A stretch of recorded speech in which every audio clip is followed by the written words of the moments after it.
morning, everyone.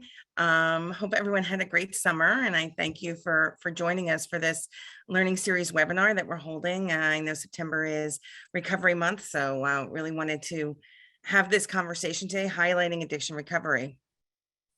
Today's webinar, once again, is brought to you by the Partnership for Drug-Free New Jersey and is held in collaboration with the New Jersey Office of the Attorney General and the NJ Cares. And we thank them for their partnership and their support, as always, and their collaboration on today's learning activity. So pleased to have our expert panelists with us today. We have Dr. Karina Aguilar, Assistant Regional Administrator for the Substance Abuse and Mental Health Administration, SAMHSA, Region 2 Office. And we have with us as well, Mary Beth O'Connor, a person who is in long-term recovery. So I thank both of you for joining us today. We look forward to this conversation. And Dr. Aguilar, I'm going to turn the presentation over to you.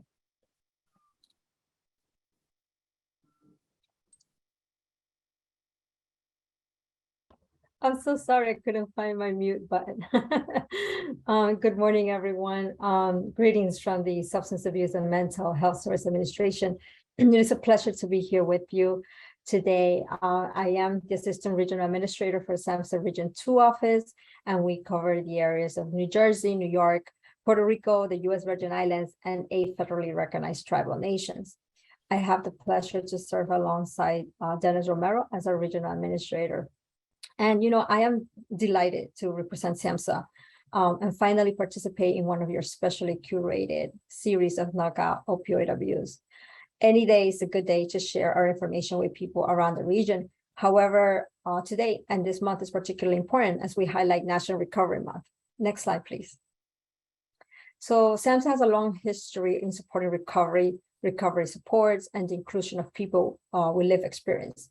Almost 50 years ago, SAMHSA Alcohol, Drug Abuse, and Mental Health Administration was created from the National Institute of Mental Health, who housed the Community Support Program.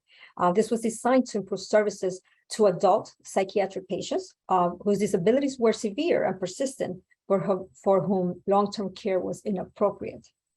In the 1980s, additional seminal movements occurred. Important to mention are the Alternatives Conference, led by a peer movement with important ideas and skills to contribute to community inclusion. Also, the initiation of the Mental Health Block Grant and the Protection and Advocacy for Individuals with Mental Illness Program, which is the legislation to protect and advocate for the rights of people with mental illness and investigate reports of abuse and neglect in facilities that care for or treat people with mental illness. And in 1989, SAMHSA launched the National Recovery Month, what we're celebrating this month, to increase public awareness surrounding mental health and addiction recovery. SAMHSA wanted to provide those in recovery a time to honor and celebrate their success stories, and to illustrate to those still dealing with a substance use disorder that living in recovery is possible. In the 1990s, a number of additional programs and TA centers were created to support the recovery community and consumer networks.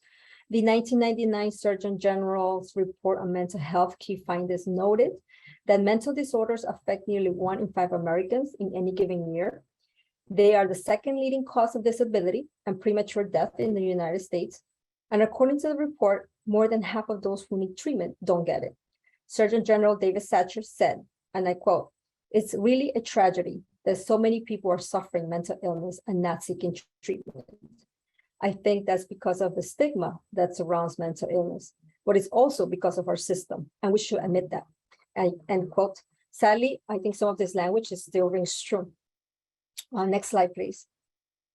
In February 2001, President George W. Bush announced his new Freedom Initiative to promote increased access to educational and employment opportunities for people with disabilities. The initiative also promotes increased access to assistive and universally designed technologies and full access to community life. During the 2000s, we saw new prospects such as CMS Medicaid funding of peer workers, Recovery to Practice, Voice Awards, Wellness Campaign, CMHS, and CSAT Offices of Consumers Affairs. During the second decade of the new millennium, SAMHSA began its Building Communities of Recovery funding, which aims to mobilize resources within and outside of the recovery community to increase the prevalence and quality of long-term recovery support from substance abuse and addiction. These grants are intended to support the development, enhancement, expansion, and delivery of recovery support services, as well as the promotion and education about recovery. Programs are principally governed by people in recovery from substance abuse and addiction who reflect the community being served.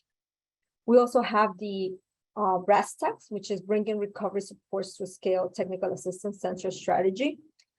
This advances effective recovery supports and services for people with mental or substance use disorders and their families. The brass tacks helps programs, systems, states, territories, tribes, as they implement effective recovery supports and services for individuals of all ages and diverse populations in mental or substance use disorders.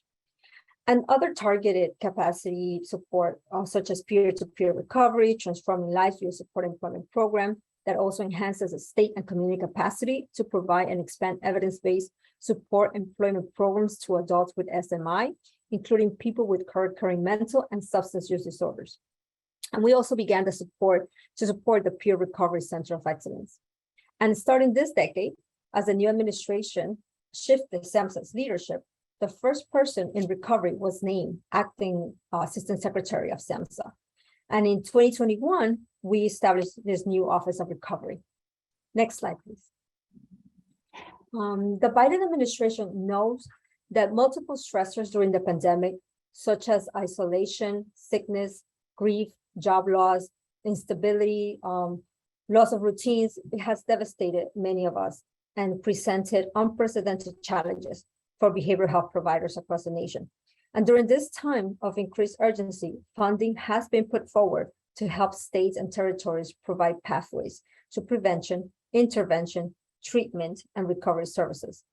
The White House also raised the recovery profile across the government by mentioning it during its Unity Agenda in the State of the Union address. Next slide, please. At SAMHSA, we are excited to work on promoting the value of recovery. It has been identified as a primary goal for behavioral health care. So in consultation with many stakeholders, the working definition for recovery is a process of change through which individuals improve their health and wellness, live a self-directed life, and strive to reach their full potential. Therefore, four major dimensions that support a life in recovery are the health, home, purpose, and community. Next slide. One more is that we are weaving in recovery and equity in all the work that we do. So I would like to take a moment just to read these objectives because I think that they're very important. Ensure that recovery is a guiding principle in SAMHSA's policies, programs, and services. Promote the involvement of people with lived experience throughout agency and stakeholder activities. Identify health disparities in high risk and underserved communities. Foster relationships in internal and external organizations in the mental health and substance use recovery field. Promote training and public education opportunities on recovery.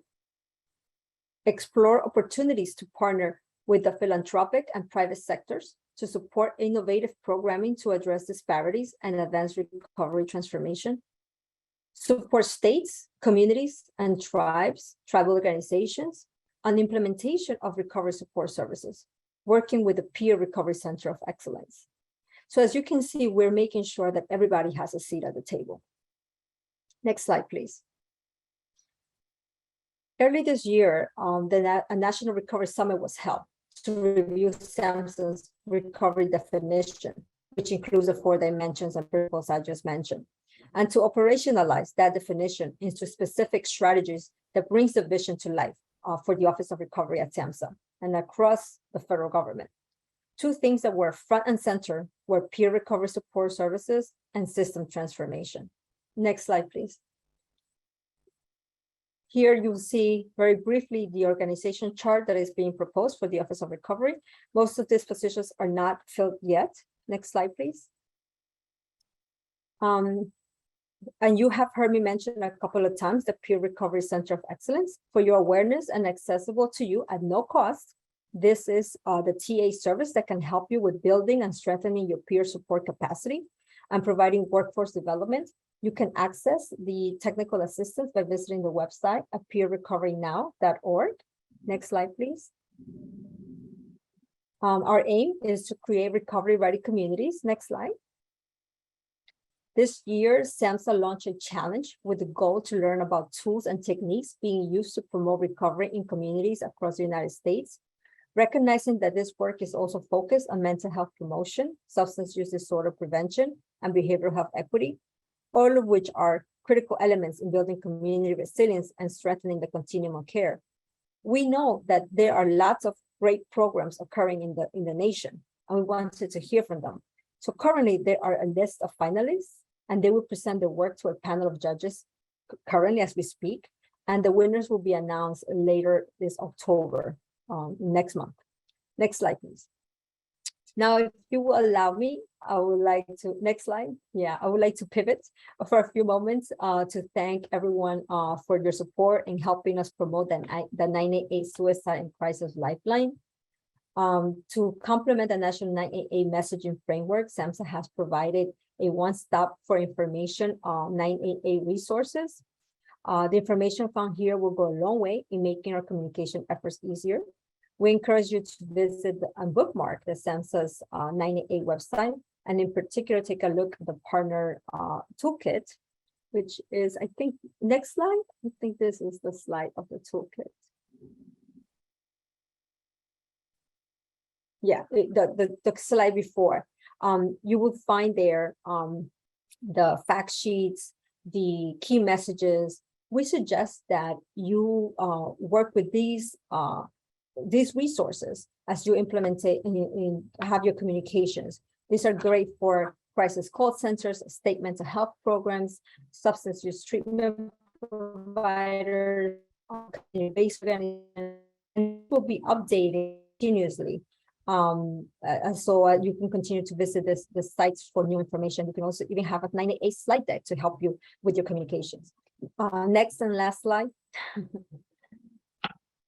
I would like to leave you with my information, but also a gentle reminder, common among the field of addiction science, nothing about us without us. This is important to remember today and also during this National Recovery Month. Thank you so much for your attention.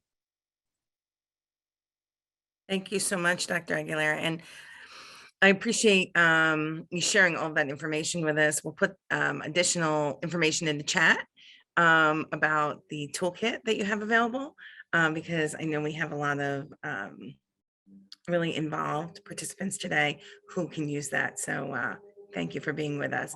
And now we'll move on to Mary Beth. Hello, my name is Mary Beth O'Connor, and let me actually pull my outline up. Mary Beth O'Connor. I am from New Jersey. I grew up in the Trenton and Bordentown areas, and I call my story and my book, From Junkie to Judge, One Woman's Triumph Over Trauma and Addiction. So for me, the short version is that childhood abuse led to childhood addiction. My mother actually left me at a convent for the first 6 months of my life. And then when I was 6, she left me for 3 years at my great-grandmother's. She tended to verbal tirades, like to hit you with the nearest close object, but primarily she really wasn't bonded or connected to me. She just didn't notice me. Things did get much worse when I was 9 because she married my stepfather, who was abusive to her, and he was also verbally, emotionally, physically, and sexually abusive to me. And I also had several other sexual assaults in my teenage years. So all of this really created a vulnerability in me to seek relief in all the wrong places. So I started using drugs early. My first drug was alcohol, which I picked up when I was 12. I moved on to pot, then pills, then acid, until I found my drug of choice, which was methamphetamine, when I was 16. At 17, I was shooting meth, and by the time I graduated from high school, I was in full-bore addiction. I did go to college. I went to Berkeley, which is near where I live now. And I managed to keep my using under better control for 3.5 years. I didn't use as much meth. I mostly used on the weekend, but I had a really life-threatening multi-assailant rape in college. And then I moved in with an abusive boyfriend, and my ability to, handle my life, to handle my pain, it just dissolved. And so I turned to my familiar effort to manage it, and that was meth. I started using meth again in January of my senior year of college. And I used it for the next 10 years. I say I worked my way down the corporate ladder because I couldn't hold a job because of my drug use. Every job was less responsibility, less money, and I held it for less time. Of course, during those 10 years, I was getting increasingly debilitated. I was having a lot of health problems. I was, emotionally devastated. I was hopeless. I was just really depleted in every way. And my partner was ready to throw me out. And so the combination of all of these things led me to finally go to rehab when I was 32 years old. And so I went to a women's program. It was a long-term inpatient program, 90 days minimum, but I ended up staying for 5 months. So on my first day there, as they did every day, they were doing a step study, the 12 steps of Alcoholics Anonymous and Narcotics Anonymous. And it so happened that on my first day, they were doing step 3. They would read the step and either read the big book text or the NA text and then have a discussion. And so it was step 3, made a decision to turn my will and my life over, I think it's to the God of my understanding. And so, there was some talk, but being the good student that I was, I raised my hand and I said, hey, what about me? I'm an atheist. And they did say it doesn't have to be God. It can be any higher power. But I told them, I don't believe in a higher power. This isn't going to work for me. And they were really adamant and vehement that the 12-step way was the only way. They told me there is nothing else. This is the one and only option. If you don't do it, if you don't comply in every way, you're going to fail. And, they would tell me things like if I raised questions about powerless, which I didn't like, or turning my will and my life over, which I wasn't going to do, they would tell me I was funding the program. They would say things like my best thinking had gotten me there, to which I would always respond, I promise it wasn't my best thinking. But they were really insistent. This is the only option. And so it was a real dilemma for me. This is, right when I went into rehab. So on one hand, I know that's not going to work for me, but on the other, I am looking backward and seeing 20 years of poor decision-making.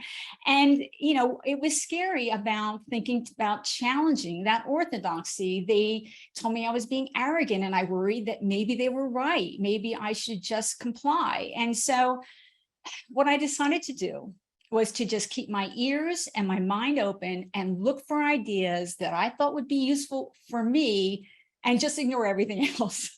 So, they gave me a lot of good tools in rehab, and some of them included, the don't use any drugs, including alcohol. That sounded like a good idea.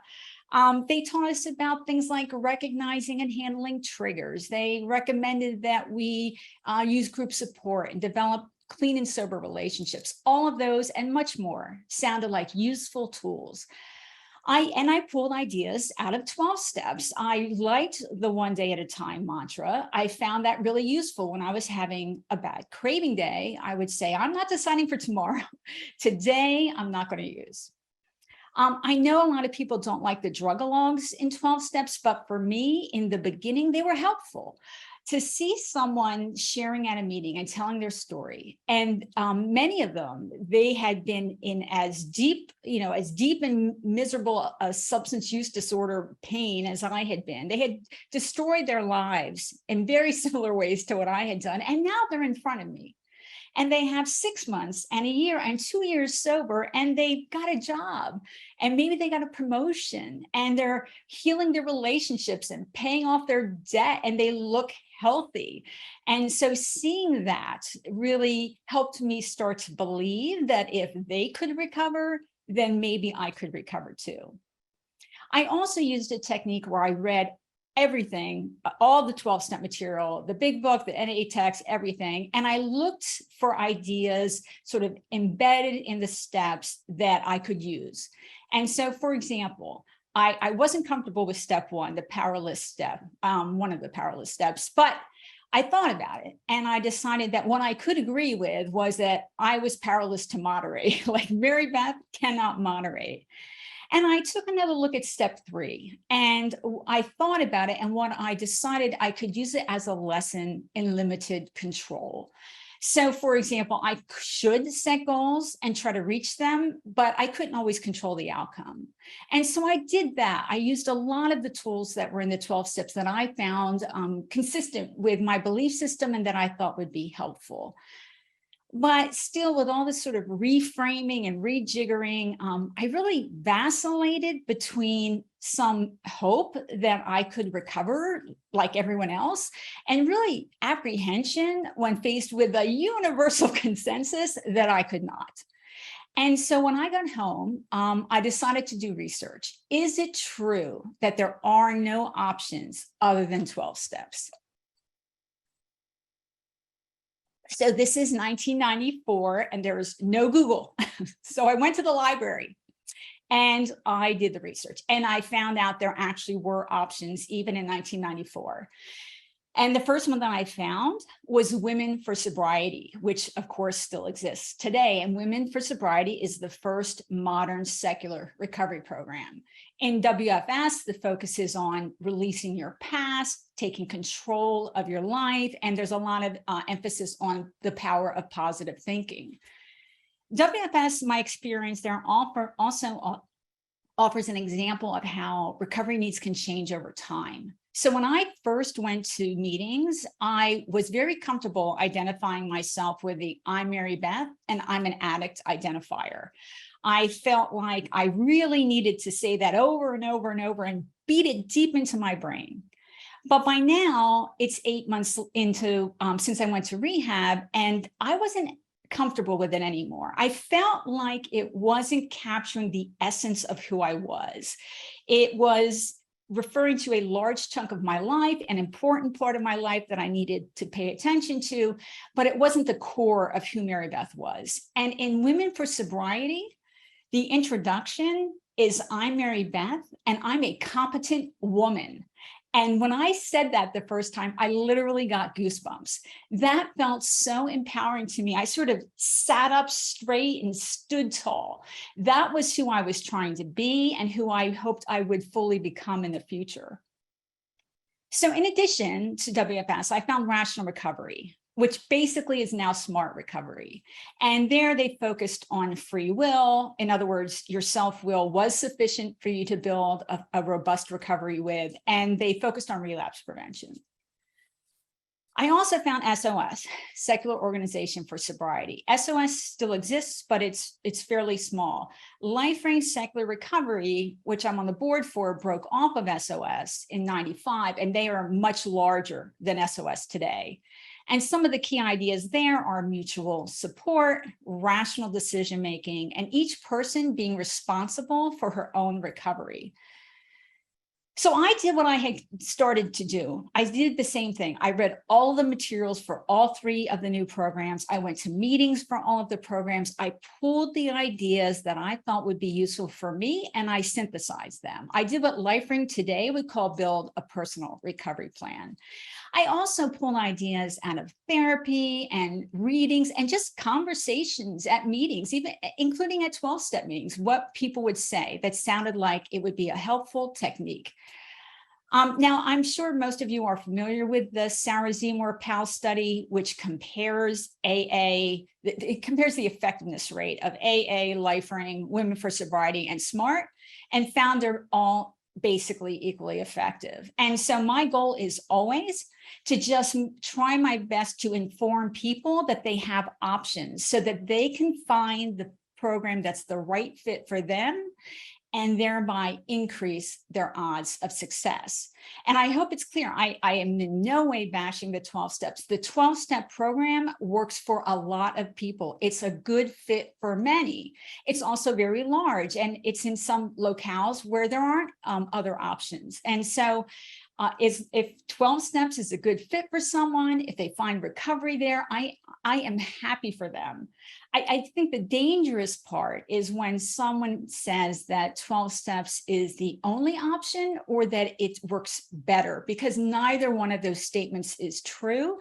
And that can be problematic. I think for all of us, whatever program we follow, the best message is, here's what my program is, or here's how I approached recovery. Here's why it was helpful for me. And so it might be a good fit for you, but there are other options. I suggest you look at them and see which feels like it will be the right fit for you. And I also do want to mention that the other programs are not just for atheists. LifeRing's percentage of members with spiritual or religious beliefs is actually not much below the national average.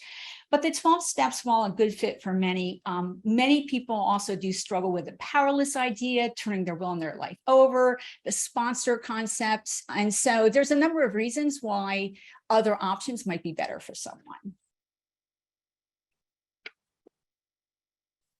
So for me, I pulled ideas from all the programs and I synthesized them. And I also used other techniques.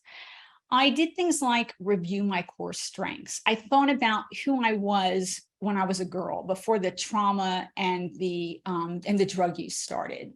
I had always done well in school. I had been outgoing and verbal. And I thought that these were sort of inherent skills or personality traits that could serve me well in my recovery. And I really thought about who was the woman I was meant to be, where the trauma really interfered with that. And that maybe it wasn't too late, even though I was 32 and thought I was old, maybe it wasn't too late to find a way back to her.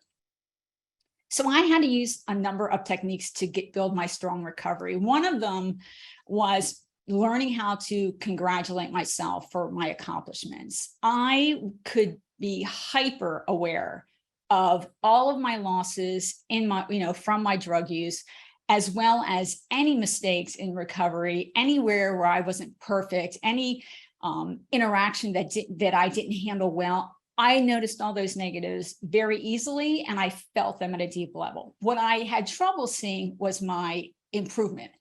And so I really had to consciously stop myself and look backward every month or two to see how far I had come, to really be able to notice that I had had some successes, that I was moving forward, that I was meeting some of my goals, but also that there was no indication I had peaked out.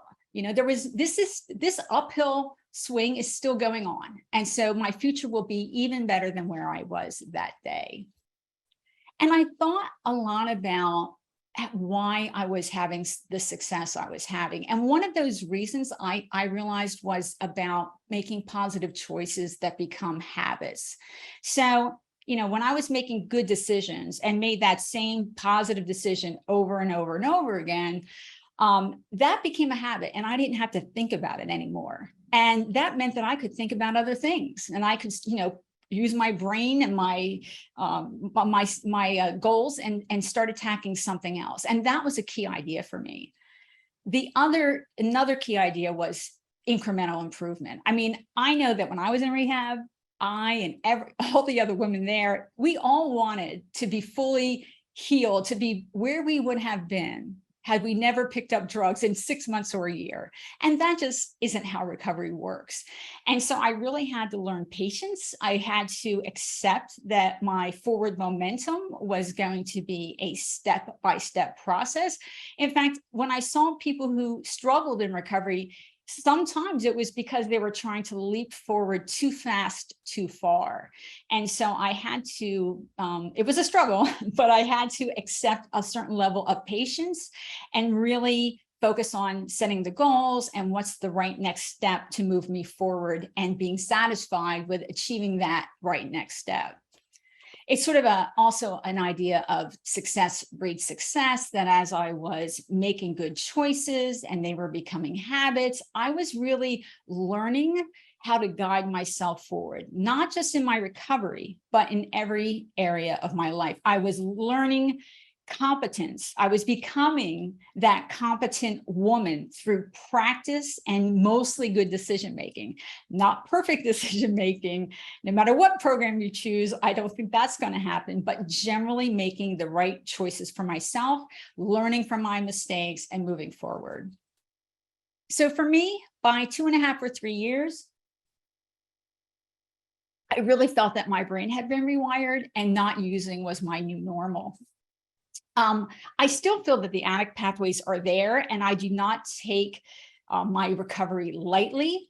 I draw a pretty hard line as far as any substances go, and I'm always aware that, that a lack of care could tip me over, but I never struggled with my recovery after that point. I really felt like the healthier parts of me were at the forefront, and they were my normal approach. They were who I was on a day-to-day basis. Now, I don't want to make it sound like my recovery was just smooth and straight up the mountain because it wasn't. I felt like I was starting over at ground zero at 32, which effectively I was. I had wasted my education. I had wasted whatever job opportunities I had. I was embarrassed at the thought of going to an interview and trying to explain my horrible resume. I could really get consumed with foreboding and overreact to criticism, especially at work. I always felt like I was on the brink of losing all of my accomplishments based on one mistake, that any little thing was going to tip things over and it was going to explode in my face. And I really kind of resented the need to spend all this effort and energy on recovery. But at the same time, I realized that it was true that my trauma history is what pushed me into a substance use disorder. But the people who broke me were not going to fix me, right? I really had to take control, and I had to find the right ways, the right techniques, the right ideas to move myself forward. And that was better than being stuck. And really, those are my only two choices. To move forward from here where you are, or stay stuck. I did also want to talk about some of the reasons that I think that the personal recovery plan idea was helpful to me and is helpful to others. For one thing, people don't all walk in the rooms in the same place in recovery. I saw this at my recovery house. Some people have broken different parts of their lives. For example, some of the women had really bad work histories, but they had family relationships. And for someone else, it could be the opposite. But also many people walk in recovery, as I did, with trauma histories or mental health issues, all of which need to be addressed. And so their approach to recovery can vary for that reason. And people do have different personalities, different learning styles, and different philosophical beliefs. For me, some of the benefits of having sort of grabbed on and taking responsibility for my recovery, it was really an increase in self-knowledge. So what I was really doing, although I wouldn't have framed it this way at the time, but what I was doing was I was really doing an analysis. Who am I? Where am I? Where do I want to go? And how do I think I can best get there? And that analysis was partly about building efficacy, right? It was about self-empowerment, learning how to guide myself forward. I was setting goals, developing a plan for those goals, but also making choices about what my priorities were. And as I had achievements, and many of them were small achievements, but they were building on each other. And those achievements allowed me to trust myself, to feel that I could, be in charge of my life, not necessarily alone, hopefully not alone. I used professional help. I used help from other people in recovery, from my husband, from friends. So not alone. Part of self-empowerment is asking for the help that you need. And I did understand that.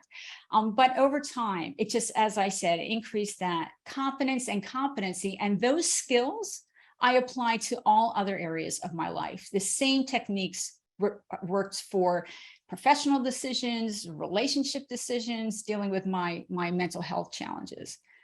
The other side of it was really also about adjusting, right? I mean, the recovery plan for all of us, usually it shouldn't be the same on day one as at 6 months or at a year, for many reasons, one of which is hopefully we've achieved some of our initial goals, right? And so but when the initial list of priorities today, what can I work on today? What are my list of areas of life I need to work on? What of that list are my priorities to work on now? And what steps can I now take toward those goals? All of those lead to achievements that then you can push forward in the same area of life, or you can start attacking something you couldn't prioritize in the very beginning. But I also realized that sometimes, even though I did my best to build a good plan, sometimes I hadn't overlooked something. I hadn't factored everything in. And so then I would have to admit why my plan wasn't working and do the analysis with the item I had overlooked and redo it and develop a stronger plan. And sometimes I actually realized that when I set a goal and tried to carry it out, I realized it actually wasn't a good goal for me, or it wasn't a high priority. So all of those techniques I applied as well. And I really started talking about big R recovery. I wanted to not just recover from my substance use disorder, but also from the trauma. I had PTSD and anxiety, and I did not realize it. I didn't realize it probably for about 1.5 years in recovery. I thought all of my fears and that, the world's going to explode with one small mistake, I thought those fears were all valid and proportional, and turns out they were not.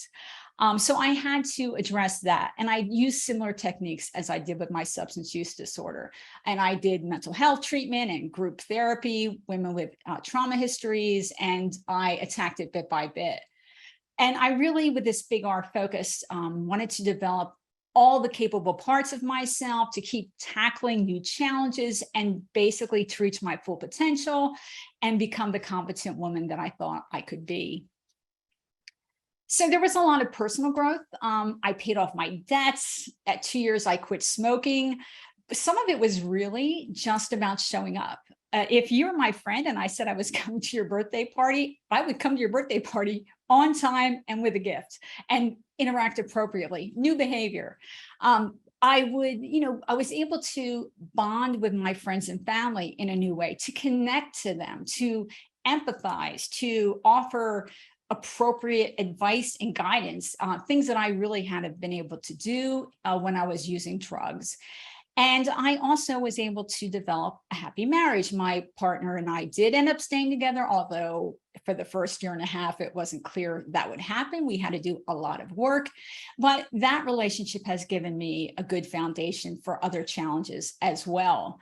But mostly I'm really enjoying the journey, the lack of chaos, the lack of obsession, being able to enjoy some quiet time, some contentment, all of that. And at this point in time, I do have 28 years of continuous sobriety. Professional growth was another challenge for me. My first job when I got out of rehab, and remember, I was a Berkeley graduate with good grades, but a very choppy resume. My first job when I got home was a part-time, low-level, temporary administrative job, because that's all I could handle. And I was lucky enough to have the financial option to do that. So for me to get up every day on time, get ready for work, go to work and stay all day, not leave at lunch, not leave early, not go home sick, and to do a good job and come back the next day and do the same thing, and the next day and the next day. I was 32 years old and I had never done that in my life. Having that lower level job below what objectively I might have been, my education qualified me for, that allowed me to get into that positive habit of doing those things. And I needed that before I was ready to tackle the next challenge. So it also gave me time to focus on my recovery, because I wasn't working as much as a full-time job would have required. But then my second job was a full-time mid-level administrative job. My third job was a supervisory job at a large company, and I got a promotion at that job. And then when I was 6 months sober, I went to law school. I went to Berkeley Law. I got out of law school and I went to work at a big law firm. I did basically class actions, business class actions, securities litigation, complex business litigation. I then went to work for the federal government, and I oversaw all the litigation in San Francisco for an agency, and then I handled large class actions. And in 2014, when I had 20 years sober, I was appointed an administrative law judge. And I emphasize that 20 years, right? It was that progression, again, that step-by-step patience that I had to learn and had to accept. When I got in recovery, I never thought that I would become an ALJ, but I did, but it was this step-by-step process. And I took early retirement from that job in 2020. And now I'm a speaker and writer about recovery. And my focus is just making people aware that there are multiple paths. So I had an op-ed in the Wall Street Journal called I Beat Addiction Without God. I do podcasts and presentations like this. I speak at conferences. And I also do have my book. And my book is called, as I mentioned, From Junkie to Judge, One Woman's Triumph Over Trauma and Addiction. And I really chose that title on purpose. I really want to break down the stigma. As someone with a IV meth addict, right? In America, I think there's sort of a hierarchy of addiction, of substance use disorder. It's better to be addicted to alcohol than it is to be addicted to meth.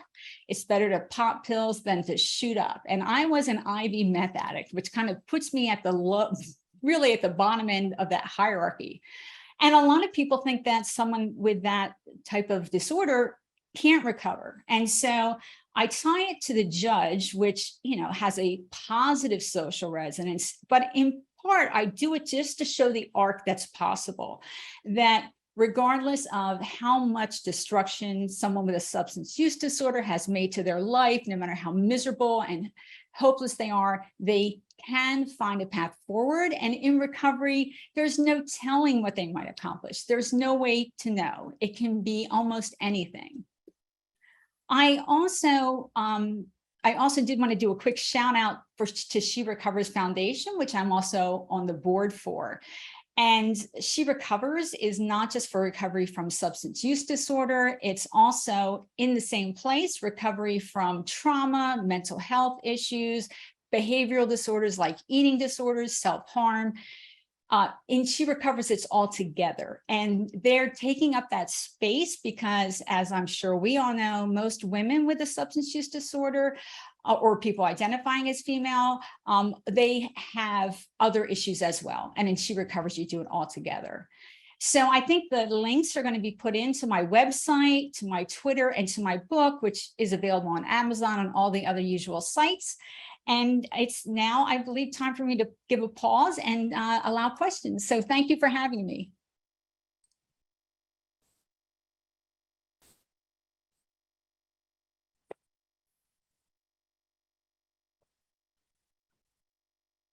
Thanks so much, Mary Beth.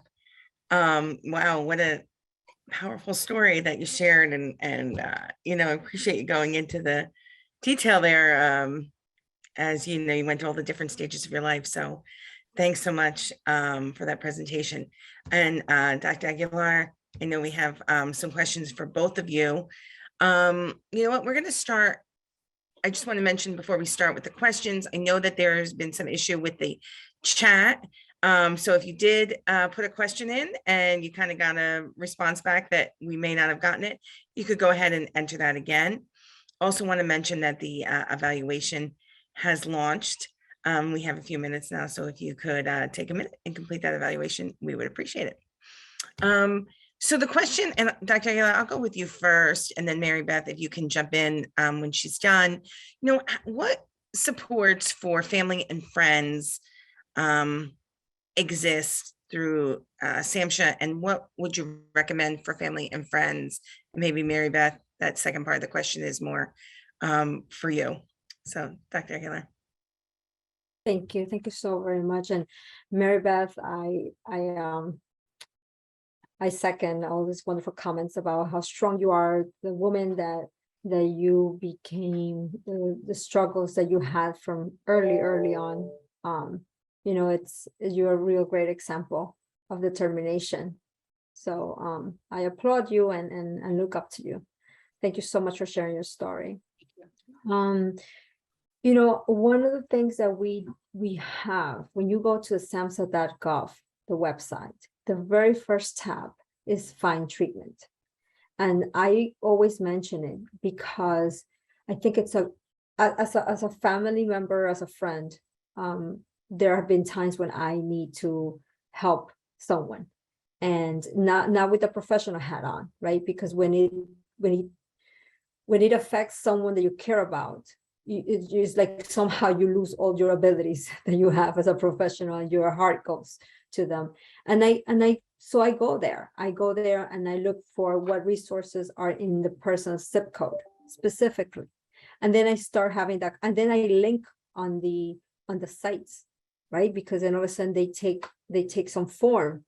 They're not just like digits and letters, but they take form, and I can tell them this street, that street, coming from a place like another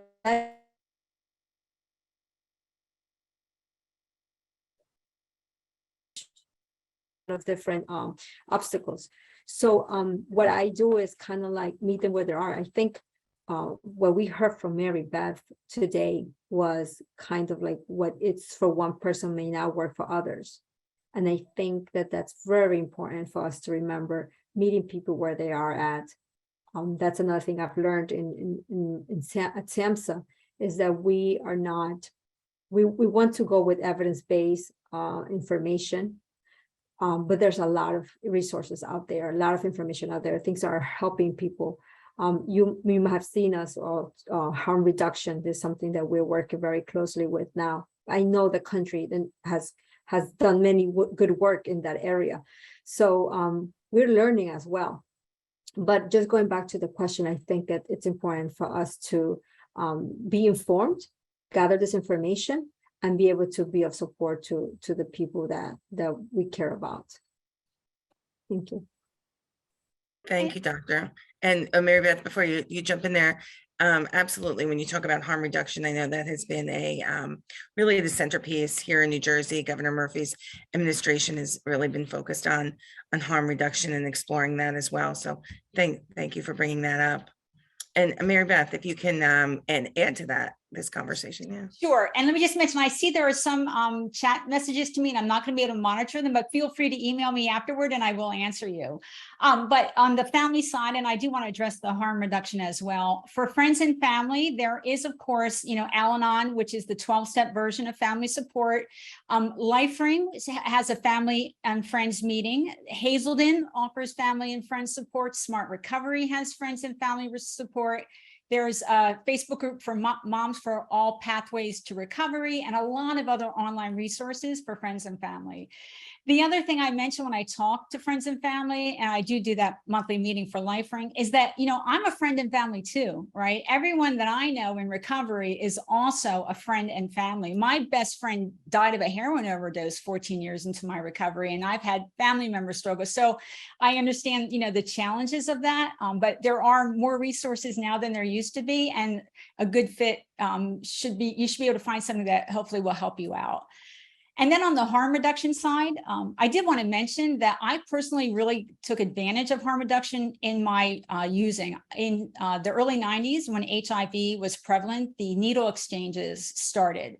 And I lived near San Francisco, and even in San Francisco in the early 90s, the needle exchanges weren't legal, but the police would just drive on by. It was tolerated. They didn't interfere. And I took advantage of those needle exchanges, and I'm absolutely a proponent of harm reduction in all of its forms, including overdose prevention centers, which I wrote an op-ed for in the Philadelphia Inquirer, which is on my website. But also, harm reduction, to me, it's twofold. One is let's keep people alive so that they have the opportunity to recover. But even if they are going to continue using indefinitely, we still want to help them stay alive and be as healthy as they can possibly be. But it is true that harm reduction often is part of the pathway to eventual abstinence. So there's two benefits for that, both of which are really critically important.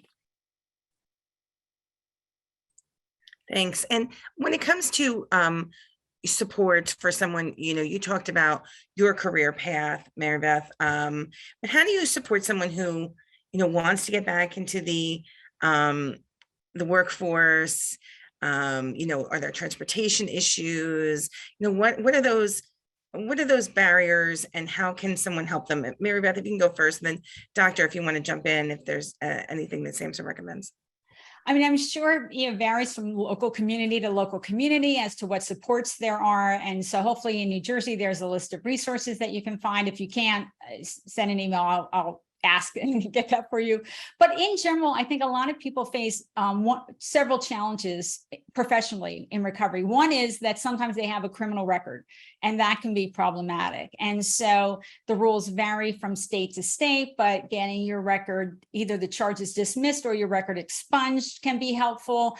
How long it has to be from your last conviction until you can do expungement can vary. I personally would, recommend that you talk to an attorney about that. It's often, viable. Just get the professional help for that you need. And then the other is what I faced, which was that choppy resume, that horrible work history. And so I do always recommend that people do an honest assessment about where they are and what job they can realistically get and what they can handle. To take a job that is beyond your current mental, emotional, behavioral abilities is just going to lead to failure and can put you back further in the long run. So I think it is helpful to honestly assess where am I right now? What job can I handle and what job can I get given that work history? Thanks, Mary Beth. And Doctor, is there anything you wanted to add to that in terms of, support or needs that, may need to be addressed? I just want to remind everyone that there are a lot of resources out there, depending the field that you want to get into. There are a lot of public information, such as, let's say, like libraries, or I know, for example, Small Business Administration has lots of resources for free, one-on-one webinars, people that are retired, and they can help you in whatever venture you're going to come across. And there's a lot of community services organizations out there that would help you set up that resume, help you set up for an interview without caring what happened before, actually helping those who are in most need. So remembering to do like an in-reach within your own community, I think you will find lots of resources. Thanks. I think we have time for one more question. As Mary Beth, you adjusted to life in early sobriety. Can you talk about some of those challenges that you faced and some of the ways that those who are on with us today, a lot of them are, a lot of our attendees, have a family member or a friend who they're trying to help and assist and learn more about. So can you talk a little bit about that? And then Doctor, if you want to jump in with some of the resources on that as well. I mean, I think for me, one of the biggest challenges was learning that patience. And I think when I talk to families and friends, I do talk about that as well. I think those of us in recovery wish that our recovery would go faster than is actually realistic. And the family members often have that same hope and that same wish. Also, that recovery is usually not a straight line up, right? It has its ups and downs. I myself used 3 times in the first 5 months, and that was the last time. And so it's common to have a pattern like that, to struggle with 100% abstinence in the early period. But also, my interpersonal skills were horrible. I wasn't good at communicating or talking. I could often feel if I felt challenged, I would overreact. There's a lot of behavioral development that sometimes doesn't happen when you've been using for a lot of years. So even though chronologically I was 32, in a lot of ways I was not. And so there had to be some understanding of that and focusing on, am I moving forward? Am I improving? Even if it's not at the pace everyone wishes that I were. No, thank you for that insight. And I know, Doctor, you talked about a lot of resources, but anything you can add to that? If I may, I mentioned how in SAMHSA we have the first tab that says find treatment, but right next to it says practitioner training. And if you click on that, you get a whole lot of information for technical assistance in so many different topics. I mentioned peer recovery, but here in our region, we have 3 very specific for addictions, for prevention, and for mental health. And these are TA centers that will help you and meet you where you're at. For example, the one on mental health, we have a school-based mental health program. So if you're in the schools, if you are working with young adults, this would be great for you to connect with. Prevention, they can work with schools and work on issues of bullying, addictions as well. They can help your community. So they would work with, say, churches. They can work with community-based organizations. They can work with a state. New Jersey is currently working on with someone in the court system. So I just want to mention that it's really far and wide in all the ways that this can help you. And it also, we have some working on rurals. We have one on suicide prevention, one working with LGBTQ communities, another one for older adults. And each one of these will have a world of information as far as webinars and trainings. And like I said, TA services specifically to your needs. So this is my last plug for you to go to the website and kind of like poke around and look around and at all these resources. No, thanks. I think that's so important. And I'm going to give you a minute to just share a last thought. But before I do, I want to mention, you'll see on your screen, October 6th is Knockout Opiate Abuse Day in New Jersey. And it really is a way that we can all come together to mobilize, to raise awareness about the addiction crisis and opioid crisis that we're facing here in our state, and share information and let others know that, we're not alone. We're all working on this together. We're going to have a webinar on that day. So I hope you guys can join us. Dr. Andrew Kolodny is going to speak about, the epidemic and the history of it, and how we are here today dealing with fentanyl as well. So so much of that conversation, though, relates back to the conversation we had today. And so again, I want to thank both of our speakers, but I'm going to just we have another minute. If you have a last thought you want to leave our attendees with, Doctor, I'll start with you. Yes, as I was writing my notes to I was thinking, I don't want to sound negative. This is a celebration. This is a recovery month. We have to take the opportunity to celebrate our family and friends that have walked this path, applaud them and let them know that we're here for them, and that we are watching, we're seeing, and we're celebrating with them all along. So thank you for inviting me to be part of this session. Yes, and thank you again for being with us, and for that positive note. Mary Beth, any last thoughts for our attendees? I just, I want to reiterate, my sort of focus is always to talk and make sure people are aware of the multiple paths to recovery. If there's anyone that's watching, that has any opportunities, or if I can be of use to you, please do reach out. That is my priority at this point. And I do really appreciate the opportunity to talk to my home state of New Jersey today. So thank you very much. Well, thank you. Thanks for joining us. I know it's an early hour where you are, so appreciate that. Appreciate all of our attendees joining us as well today. I hope that you will consider being part of the Knockout Opiate Abuse Day efforts on October 6th by sharing a message or sharing a recording of this webinar. We have a whole resource kit available at the website, knockoutday.drugfreenj.org. But I want to thank you all for being with us today. We are celebrating Recovery Month, so as Doctor said, it's a celebration of all that has been accomplished, and appreciate all that all of you do to help us get where we are today. So thank you so much, and have a good day, everyone. Hopefully see you next month. Thank you. Have a good day. Thank you.